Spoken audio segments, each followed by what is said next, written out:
Hello' guys, it's লিকুমা। মহাভাৰতৰ এটা মুখ্য চৰিত্ৰ হৈছে কুন্তি। আৰু কুন্তিৰ বিষয়ে 80-90% মানুহে ভালকৈ জানে। বলক আজি কুন্তি চৰিত্ৰটোৰ বিষয়ে আমাৰ মাৰ মুখৰ পৰা শুনো। তেওঁৰ কাহিনীটো কেনেকুৱা হয়। ময়ো তেওঁৰ মুখৰ পৰাই একচুৱেলি শুনি কাহিনীটোৰ গোটেই আভাস পাইছোঁ।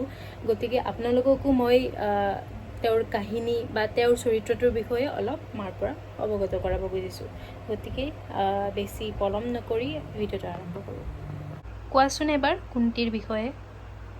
কুন্তি হৈছে যদু বংশৰ ৰজা হৰিসিঙৰ কন্যা।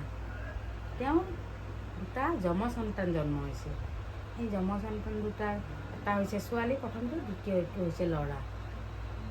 তেওঁৰ ভায়েক এটা আছিল, ভায়েকৰ নাম আছিল কুন্তিভোজ। তেওঁৰ ল'ৰা ছোৱালীটো নাছিল, নিঃসন্তান আছিল।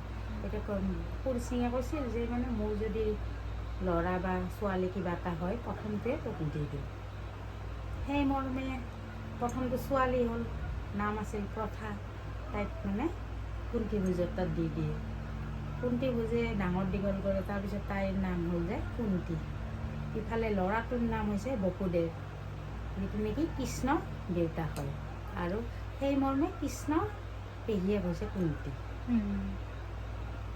কুন্তি ডাঙৰ হ'ব ধৰিলে। কুন্তিভোজৰ ৰাজসভাত ৰাজকন্যা হিচাপে ডাঙৰ হ'ব ধৰিলে। ডাঙৰ হৈ থাকোঁতে তাইৰ মানুহ ভাল পায় আৰু শুশ্ৰূষা কৰি ভাল পায়। সেই সময়ত ঋষিমুনিবিলাক আছিল, সেইবিলাকক বহুত ভাল পায়। তেতিয়া তাই আৰু একদিন দুৰ্বাসা দেখি আহি আৰু সিহঁতৰ ৰাজসভাত আহি কেইদিনমান থাকে। থকাৰ পিছত ইমান ধুনীয়া শুশ্ৰূষা কৰিছে।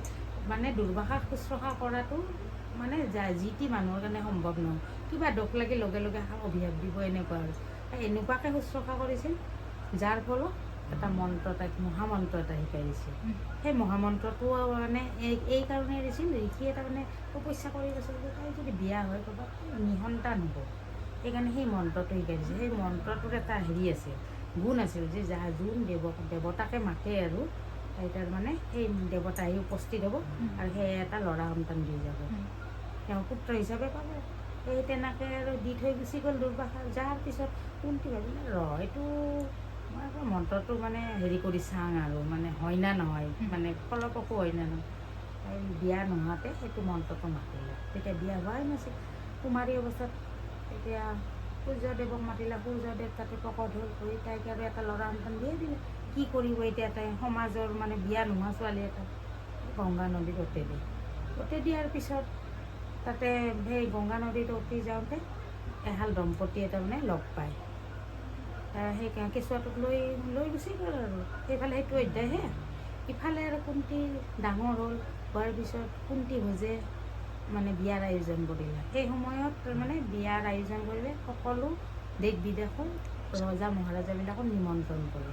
সেই নিমন্ত্ৰণ মৰ্মে ৰজাবিলাক আহি উপস্থিত হ'ল। তাৰপিছত সেই পাণ্ডুও তাত উপস্থিত হ'ল। সেই পাণ্ডুক তাই কুন্তিয়ে বৰমাল্য অৰ্পণ কৰে। কৰি আৰু কুন্তিক পাণ্ডুক স্বামী হিচাপে বৰণ কৰে। তাৰপিছত হস্তিনাপুৰত তাই ৰাণী হ'ল, পাণ্ডু ৰজা। তাৰপিছত ৰজা যুদ্ধ কৰিম। তাৰপিছত বিয়া কৰাৰ পিছত আৰু ৰজা হ'লেতো যুদ্ধ কৰিবই যাব লাগিব। যুদ্ধ কৰোঁতে তেতিয়া নিয়ম আছিল যে যুদ্ধ কিছুমান আলোচনা বিলোচনাৰ মাজত কিছুমান সন্ধি হয়। সেই হেৰিত সেই মালব্য দেশৰ মাদ্ৰী নামৰ ৰাজকন্যা এটাক বিয়া কৰায়। বিয়া কৰাৰ পিছত দুজনী পাত্ৰাণী হ'ল, এজনী কুন্তি আৰু এজনী মাদ্ৰী। সিহঁতে ফুৰিব যায়। এদিন বনত ফুৰিব গৈছিল। যাওঁতে তাতে আৰু মৃগ দুটা দেখা পায়। মাদ্ৰী কয় মোক সেই মৃগ দুটা লাগিব। তেতিয়া আৰু কুন্তি কৈছে নালাগে এইবিলাক হেৰি কৰিব নালাগে। নাই, তাইক লাগিবই আৰু মাদ্ৰীক। তেতিয়া আৰু পাণ্ডুৱে আৰু শৰ মাৰি দিয়ে। আগতে শব্দভেদী শৰ আছিল। সেই শব্দভেদী শৰ মাৰি দিয়াৰ লগে লগে সিহঁতৰ দুটাৰ তাত শৰবিদ্ধ হয়।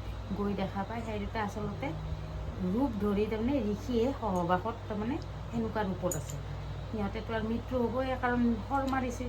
তাৰপিছতে পাণ্ডুক অভিশাপ দিয়ে, আমি যেনেকৈ মৰিছোঁ সেনেকুৱা ক্ষেত্ৰত যদি কেতিয়াবা লিপ্ত হওঁ তেতিয়াহ'লে তোৰো মৃত্যু হ'ব। এনেকুৱাকৈ সাও দিয়ে আৰু মৃত্যু হয়। তাৰপিছতে এনেকৈ গ'ল বহুত দিন যাওঁতে ল'ৰা ছোৱালী সিহঁতে নাই। তাৰপিছতে আৰু কুন্তি ক'লে মই এনেকৈ মানে মোৰ বিয়াৰ আগতে মই দুৰ্বাসা ঋষিক শুশ্ৰূষা কাৰণতে মোক মন্ত্ৰ এটা শিকাই দিছোঁ। সেই মন্ত্ৰত মই যাকে মাতোঁ মই পুত্ৰ সন্তান পাওঁ। পাণ্ডুক ক'লে, পাণ্ডু বেছি দে মন্ত্ৰটো মাতিলে মন্ত্ৰ মাতানতে তাই 3টা সন্তান তাই ফালৰ পৰা হ'ল, যুধিষ্ঠিৰ, ভীম আৰু অৰ্জুন। তাৰপিছত মাদ্ৰিকো ঘনীয়াক হিচাপত তাইকো মন্ত্ৰটো শিকাই দিলে। সেইকাৰণে তাই 2টা যমজ সন্তানৰ মানে পালা আৰু অশ্বিনী কুমাৰৰ পৰা। সেই 2টাৰ নাম হৈছে নকুল আৰু সহদেৱ। সেই 5 পাণ্ডৱ হৈ গ'ল।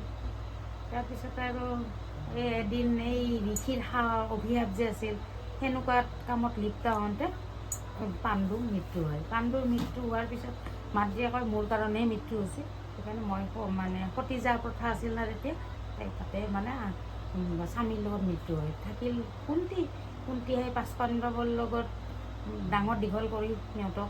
তাৰপিছতে আৰু যুদ্ধৰ কথাটো মহাভাৰতৰ চবেই জানাই। সেই যুদ্ধত আৰু পাণ্ডৱসকল জয়ী হয়। তাৰপিছততো আৰু ধৃতৰাষ্ট্ৰৰ 100 পুত্ৰটো মৃত্যুৱে হ'ল। মৃত্যু হোৱাৰ ফলত ধৃতৰাষ্ট্ৰ আৰু গান্ধাৰী, ইফালে কুন্তি আৰু বিদুৰ গোটেইবিলাকে সিহঁতে অৱশেষত বনত যায়। বনত এদিনটো জুই লাগে, সেই জুইতে সিহঁতৰ মৃত্যু হয়। কিন্তু ইয়াতে এটা মোৰ কুৱেশ্যন আছিল, এই যে বিবাহ পূৰ্বে কুন্তি মাতৃৰ এটা সন্তান হৈছিলে, সেই সন্তানটোৰ কি হ'ল? কাৰণ আমি জানো যে মহাভাৰতত কুন্তিৰ 5 পাণ্ডৱহে মানে পুত্ৰ হিচাপে সকলোৱে জানে, কিন্তু সেই যিটো বিবাহ পূৰ্বে আছিলে সেইজন কোন আছিলে? সেইজনৰ নাম আছিল কৰ্ণ। কৰ্ণৰ মহাভাৰতৰ যুদ্ধত বহুতো অৰিহণা আছে। তেওঁৰ বিষয়ে কেতিয়াবা পিছে পৰেও তোমাক ক'ম।